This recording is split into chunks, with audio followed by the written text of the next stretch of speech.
그들도 이제 경제가 어려우니까 그동안에 허수, 가짜로 그러니까 가동도 안 되는 전투기나 뭐 구형 전투기나 가동 안 되는 전투기, 전차, 뭐 잠수함 버렸어요. 엄청나게 막. 그거를 다시 이제 비축을 하려면은 또 역시 러시아도 경제가 뒷받침이 돼야 돼요. 근데 네.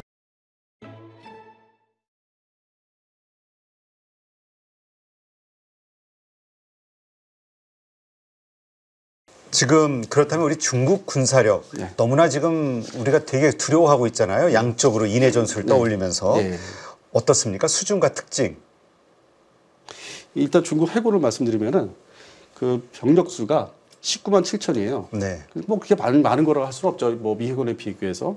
그런데 이제 아까 처음 이제 말씀하셨던 게 함정 숫자. 그러니까 모든 잡동사니 함정 조그만 거 되면 뭐 초기함 다 합해서 688척. 그러니까 이 숫자에 지금 압도가 된 거예요. 이 숫자가 미 해군보다 더 많네?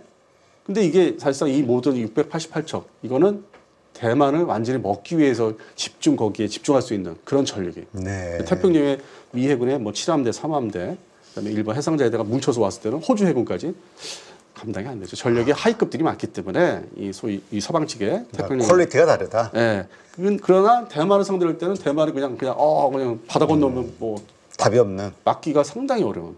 그래서 이제 거기에 가세하는 게 지금 일본 해상자위대도 뭐 가세를 할 것이다. 유사시에는 주일 미 해군도 이제 그런 얘기가 나오는 거고. 그러면 이제 688쪽 중에 이제 세부적으로 보면은 잠수함. 그러면 이 웃기는 게 잠수함이 뭐 척수로 64척이에요. 그럼 뭐 미 해군하고 척수가 비슷하네? 뭐 차이 없네 하는데 이 특징이 원자력 추진기간 잠수함을 봐야 돼요. 맞아요. 미국은 전부 그 원자력이라고 그랬죠. 이 중국 해군은 소위 탄도탄을 대륙간 탄도탄을 쏠 수 있는 SSBN이 6척이에요. 미 해군은 14척인데. 여기서부터 차이가 있죠. 그다음에 소위 이제 원자력 추진기간에 일단 전술 잠수함 그게 현재로서는 좀 신형이라고 하는 게 뭐 상급이라고 하는데 8척. 미국은 뭐 한 종류만 해도 22척인데. 그다음에 아주 구닥다리 추적하기 쉬운 수중에서 뭐 경운기 소리 난다는 뭐 한 급이 3척. 그렇게 해서 얼마 안 되죠. 근데 나머지 숫자 64에서 나머지는 재래식. 그렇군요. 그거는 이제 담당이 일본 해상자위대가 담당을 돼 있어요. 역할은. 야, 너희들은 재래식 잠수함 걔대로 때려잡아. 근데 그런 명령이 일본 해상자위대가 돼요.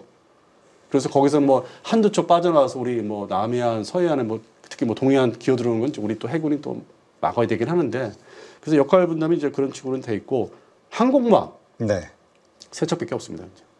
그것도 미국은 몇 척이죠? 11척이요. 다 원자력 추진.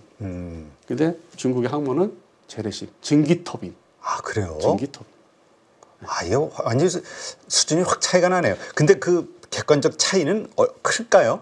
근데 이제 원자력과? 예를 들어서 증기터빈은 야 이제 전쟁 일으켜야 되니까 나가자 출동하자 하면 그 시간이 걸려. 뭐 예열도 하고 뭐 그게 있어 과정이. 그냥 바로 뭐 시동 딱 끝나고 나가는 게 아니에요. 준비도 하는 시간이 좀 길어요. 네. 옛날 엔진이기 때문에. 그래서 그런 측면에서도 이게 하나하나 다 들여다보면 효율성이 과연 미 해군에 비교해서 그게 앞서는 거냐. 이렇게 뭐 뒤죽박죽 돼 있고 물론 대만은 그냥 완전히 압도할 수 있는 그러니까 그렇지. 특화된 거예요. 이게 대만은 내가 확실하게 먹겠어. 대신 이 먹을 동안에 너 들어오지 마. 그럼 내가 앞에 도련선이라 하는데 거기에다 이러한 전력들을 다 앞에 또 깔아놓을 테니까 들어오지 마. 대만을 개적살 때까지 이제 그런 거 개념으로 도련선을 이제 한 거죠. 그러니까 미국을 처음부터 상대로 전쟁을 하겠다는 개념이 아니라 내가 맞고서 그 마치 뭐 흉측한 그 상황이잖아요. 그렇죠. 대만은 그냥 뜰 패고 뭐 폭력배 같이 막 그동안 이제 막아놓고 야 뭘 쳐다봐 뭐 그런 거 있잖아요. 영화에서 그런 상황. 그러면 이제 뭐 미국이나 일본이 가만히 있겠어요. 그렇죠. 계기를 만들어 쳐들어가죠 이제 똑같이. 그렇다면 중국도 미국에게는 상대가 안 된다라는 걸 인정을 하는 거죠. 아직은. 그리고 기술도 많이 훔쳤고 8, 90년대에 미국이 이제 중국을 이제 서방 측으로 끌어들이게 작업할 때 탈냉전 이제 그 이유도 마찬가지지만 90년대 야 내가 우리 미 해군의 기술을 줄 수는 없고 KF-21하고 똑같습니다. 야 우리 동맹인 프랑스, 뭐 영국, 뭐 이태리가 있는데 거기에 주요 해군 그 무장이나 뭐 레이더, 컴퓨터 시스템을 가서 사는 건 내가 모른 척 할게.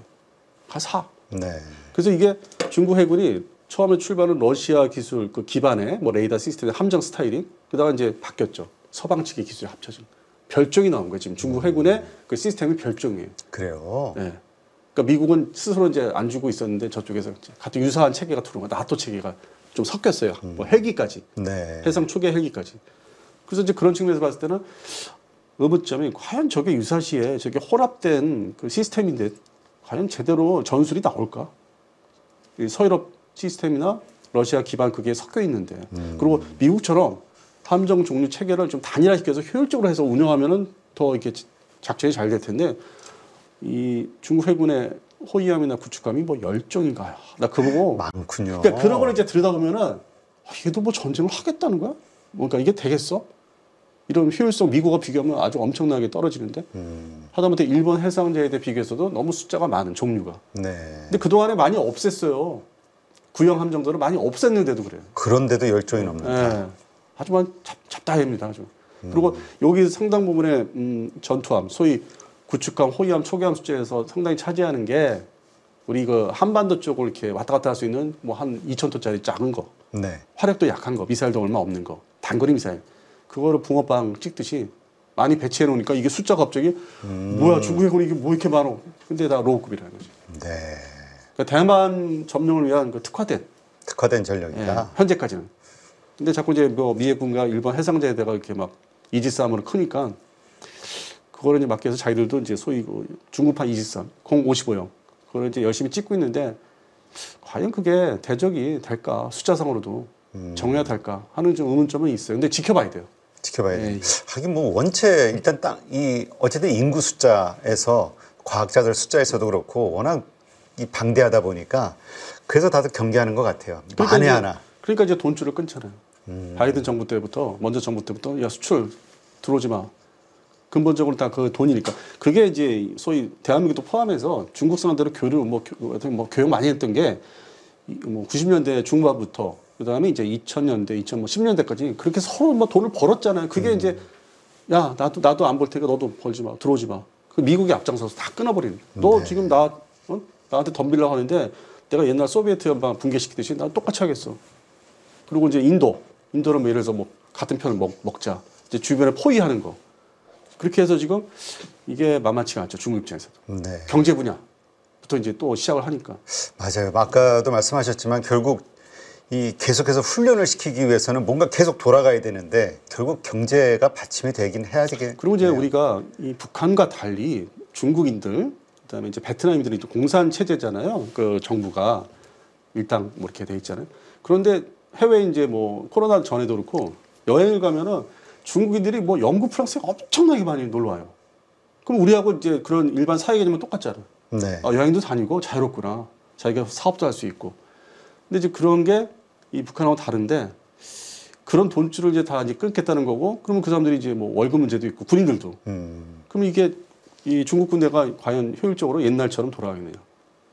당장 이제 뭐 이렇게 힘들어지는 건데. 그래서 미국이 이제 그 경제 차단부터 하는 게 딱 단계별로. 아, 그렇군요. 그래서 만만치가 않을 것 같아요. 아, 그렇군요. 네, 중국 입장에서. 근데 2025년 이제 그 전 세계 군사력이 얼마 전에 발표가 됐잖아요. 뭐 압도적으로 미국이 1위일 것 같긴 한데 2위와의 그 어떤 지표, 객관적 지표 점수차가 어느 정도 뭐 됩니까? 간단히 말씀드려서 좀 엉망이 들어.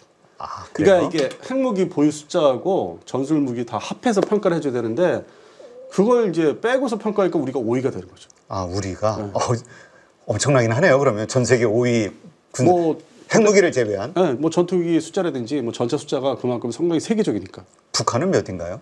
34인가 뭐 그럴걸요. 그래서 정말 압도적인 차가 나네요. 그러니까 그 전력이 노후 전력이니까 제대로 가동 안 되는 전투기, 전차, 뭐 조그만 어선 같은 함정 그렇게 따지니까 한참 밀리죠.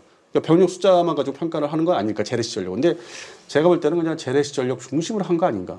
네. 근데 반대로 이제 북한의 그 핵무기를 집어넣고 하면은 그것도 좀 바뀔 수가 있죠. 바뀔 수 있다. 그래서 그거 발표됐을 때 저희 이제 주변에서는 야 전통적으로 영국의 전략문제연구소 이런 데서 발표되는데 얘네들은 뭐 인터넷 온라인상에서 뭐 한 20년 전에 나왔다는데 나는 좀 신뢰를 못하겠다. 아, 이게 일단 발표한 곳이 그렇게 신뢰도가 전 세계적으로 인정받는 곳은 아니군요. 그러니까 제 기준을 말씀드린 거예요. 저는 이제 뭐 70년대부터 그런데 이제 자료를 이제 항상 보는 입장이니까 영국의 전략문제연구소라든지 스웨덴의 뭐 시필인가 있어요. 대표적인 아주 오래된 데가 그 냉전 시절부터 그런 데서 이제 냈으면은 그냥 무조건 믿어야 되죠. 근데 그렇죠. 지금은 제 입장에서는 잘 모르는 데서 발표해서 딱 보니까 핵무기를 안 넣은 것 같고 그래서 신뢰성을 저는 뭐 그렇게 두지는 않습니다.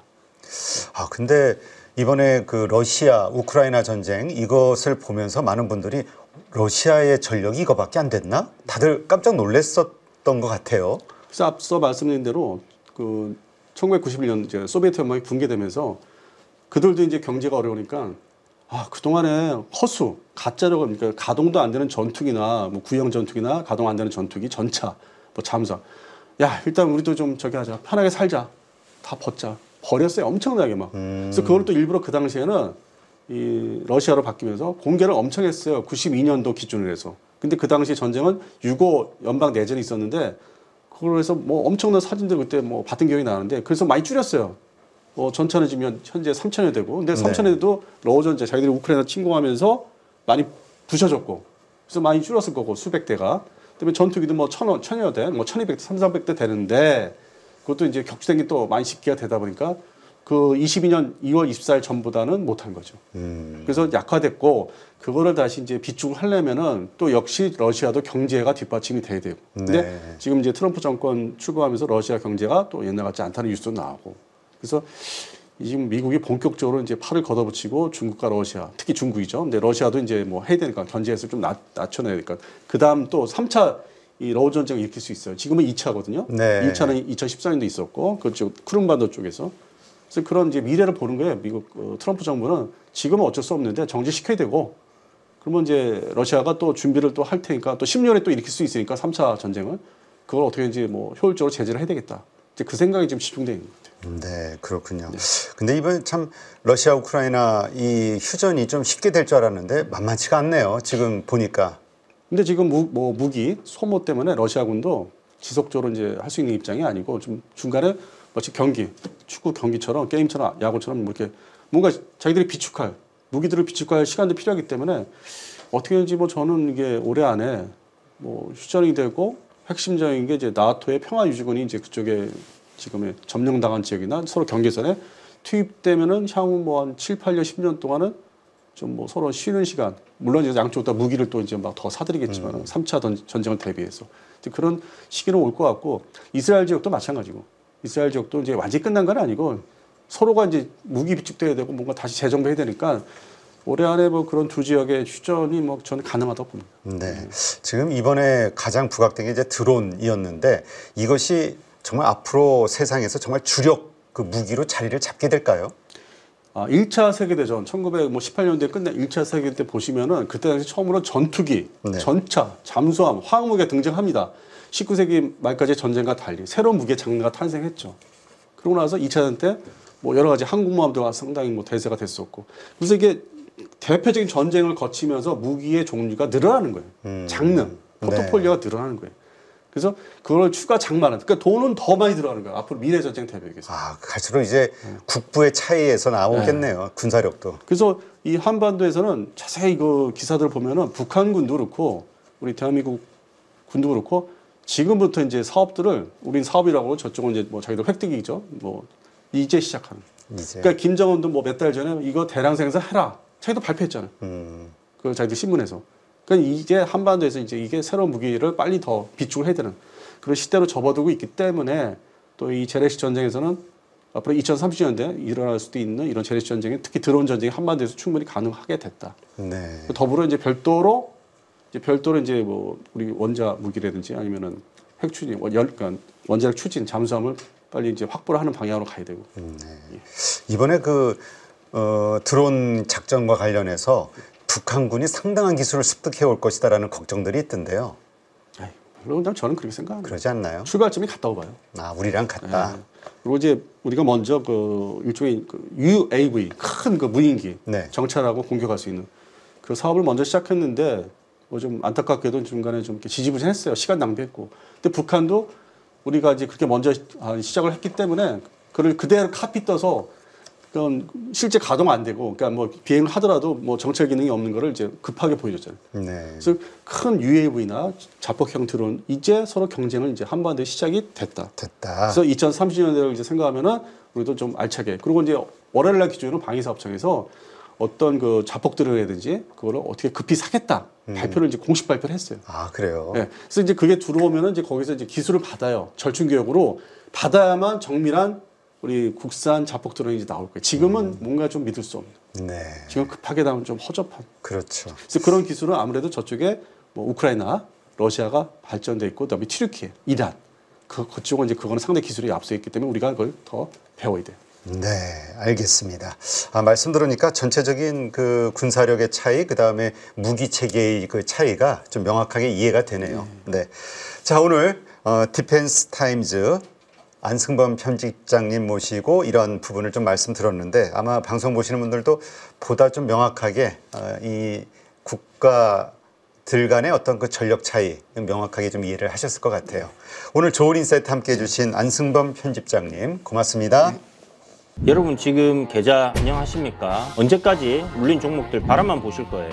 사실 투자라는 게 간단합니다. 올라갈 종목 잘 찾아서 매수할 자리, 매도할 자리만 여러분들이 명확하게 알고 있으면 주식 정말 쉬워집니다. 지금 보유 종목을 잘라야 할지 끌고 가야 될지 고민인 분들 많으시죠? 저도 7번 깡통을 차본 사람으로서 여러분들의 고민이 어떤 건지 다 알고 있습니다. 그래서 제가 여러 번 실패를 겪으면서 일어서게 해줬던 기법들에 대해서 명확하게 알려드리도록 하겠습니다. 2025년 양봉 나온다라고 이야기 드렸는데 분명 좋은 장이 올 거니까 이 기회를 살리시면 좋겠습니다. 딱 8주만 집중하셔가지고 평생 써먹을 수 있는 돈 버는 기법 다 배워가실 수 있도록 만들어 드리겠습니다. 제가 쓰는 실전 기법을 총 8번의 VOD 강의와 16번의 라이브 강의로 모두 담았습니다. 직접 올라갈 종목 찾으실 수 있도록 그 방법을 제가 알려드리겠습니다. 여러분 2025년 저와 함께 돈 벌어보시죠.